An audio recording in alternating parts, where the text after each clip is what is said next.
naman po! Aray po! Tulong! Tulong!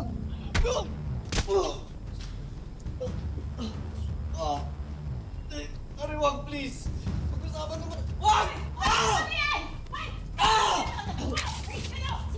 Susunod mo ka! Maghihirap ka ng mukha sa aso! Alis ka na! Alis! Jopet! Hoy! Tulong! Tulong! Kapitbahay! Tulong! Tulungan ka, Tang. Halina. Kailangan ko yan.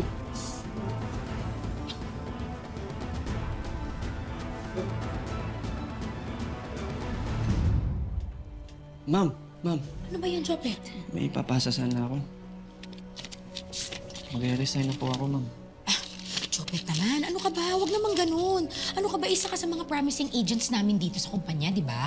Mantakin mo sa isang buwan. You were able to close, what, 3 accounts? That's really good performance. Please think about the benefits. Come on. Benefits, ma'am? Ikita mo ba itsura ko ngayon? Tsaka simula nung nag-leak yung litrato ko sa social media, tingin ko sa bawat nakakasalubong ko, ititirahin ako. Akala ko ba iti-take down ng IT natin yung litrato ko? Jopet, baka may ibang nag-share. That's really part of our job, you know. Why not I double your salary?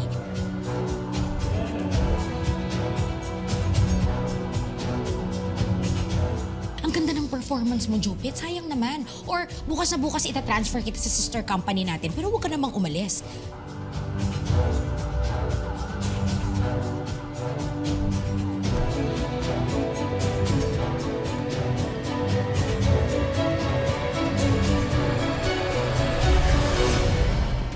Ano, worried ka pa ba sa decision mo? O sige, gusto mo mag-pray over tayo? Para sa decision mo, come on? Ma'am, may tanong lang ako. Kanino po ba kayo nagdadasal? Sa Diyos ba o sa... Jopet, please, think about it. Big promotions, big benefits, big everything. Wait! Dito! Walang kikilos! Excuse me, wait lang. Excuse me! Sa computer. Boss, excuse me. What's the meaning of this? What's the meaning of this? May warrant kami para i-raid ang office nyo. Ano sinasabi? Excuse me, huwag niyo na po muna pong galawin yung mga computers namin kasi importante po yung mga nandyan. Pag-usapan naman po natin to, sir. Alam niyo naman po na hindi small-time business po ito eh. Please, gusto niyo po sa office ko? Please? Mas mabuti pa, mag-usap tayo sa office ko. Saan po yung office niyo? Sa presinto. Ha? Excuse me, sir! Arrestin to! Ito ang manager. Hindi po, agent din po ako. Napag-uutusan lang po ako dito, sir. Sir, pag-usapan naman po natin may karapatang manahimik at sa walang ibo. Ano man yung sasabihin ay maaaring gamitin pabor o laban sa'yo sa anumang hukuman. Sandali lang po, mayroon po ba kayong utang? May kailangan po ba kayong bayaran? Ako po mismo mag-a-approve po. Please, sige na po, pag-usapan po natin to, sir. Aregluhin po natin to.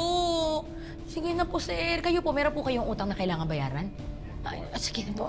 Sige na, ilabas nyo na lahat ng mga yan. Ako na po bahala. Kung may utang po kayo, kailangan niyo po ba ng pera? Ako na po mag-a-approve mismo. Please, kuya. Ay, saan niyo po ako dadalhin?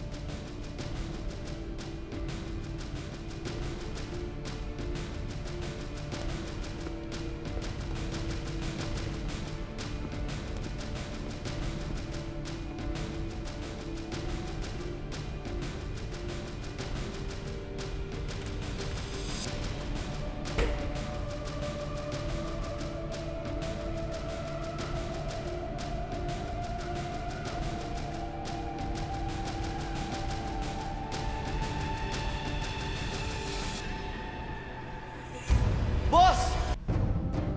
Boss! Gago ka!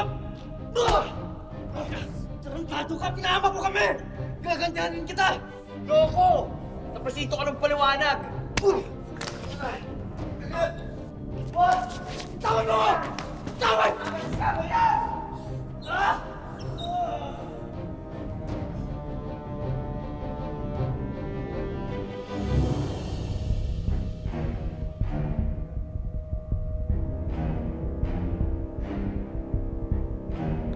Boss!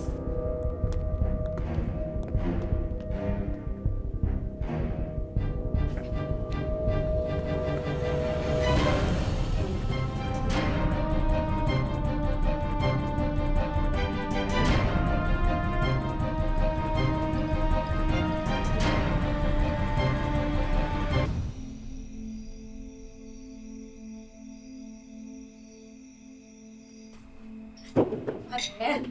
Catherine! Catherine! Mare! Mare, tulungan niyo ako. Mare!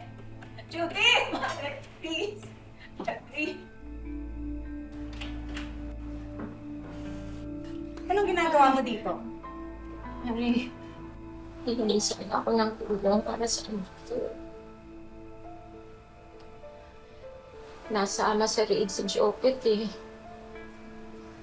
Nagtaguan sila ng employer nila. Illegal pala yung kumpanya nila, Mare. Mare, kailangan ko ng pera. Mare, kailangan ko ng pera. Tulungan mo ako, Mare. Mare, please na. Mare.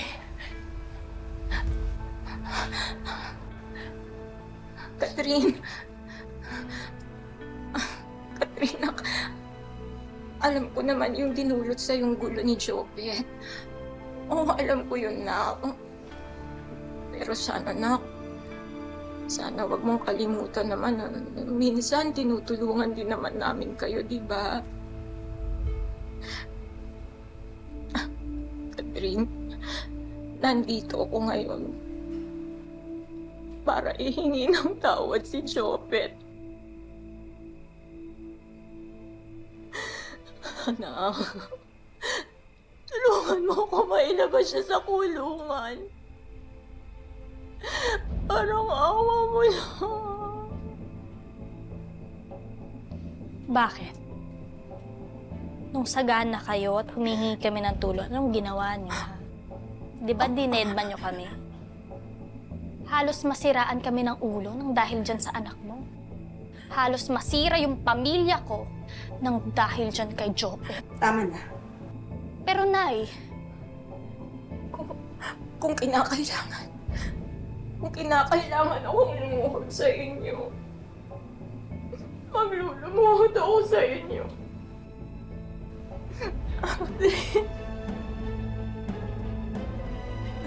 Parang awa mo na, nak. Patawarin mo na kami, nak.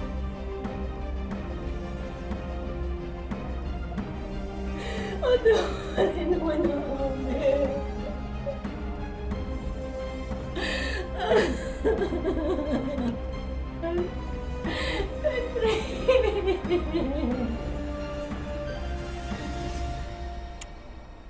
Mare! Mare! Ano mo kailangan gawin yan? Tumayo ka dyan!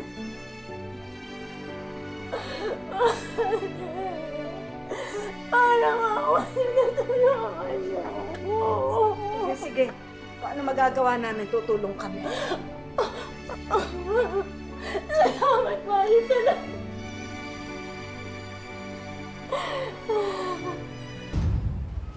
Kayain nyo, kapag nakapag-abroad ulit ako, makakaluwag-luwag na tayo. Ay, ano ba naman yan? May trabaho naman kami ni Kiko, kaya kami na muna bahala sa gastusin. Selena. Tita, pwede ko ba muna kayo makausap? Tita, I'm sorry po sa lahat ng mga nangyari. Sa inasal ko po sa inyo. Sa ating dalawa, Selena. Tsaka, yung pamilya natin nagkagulo. Sana mapatawad niyo po ako kasi kinakailangan ko lang po talaga gawin yun.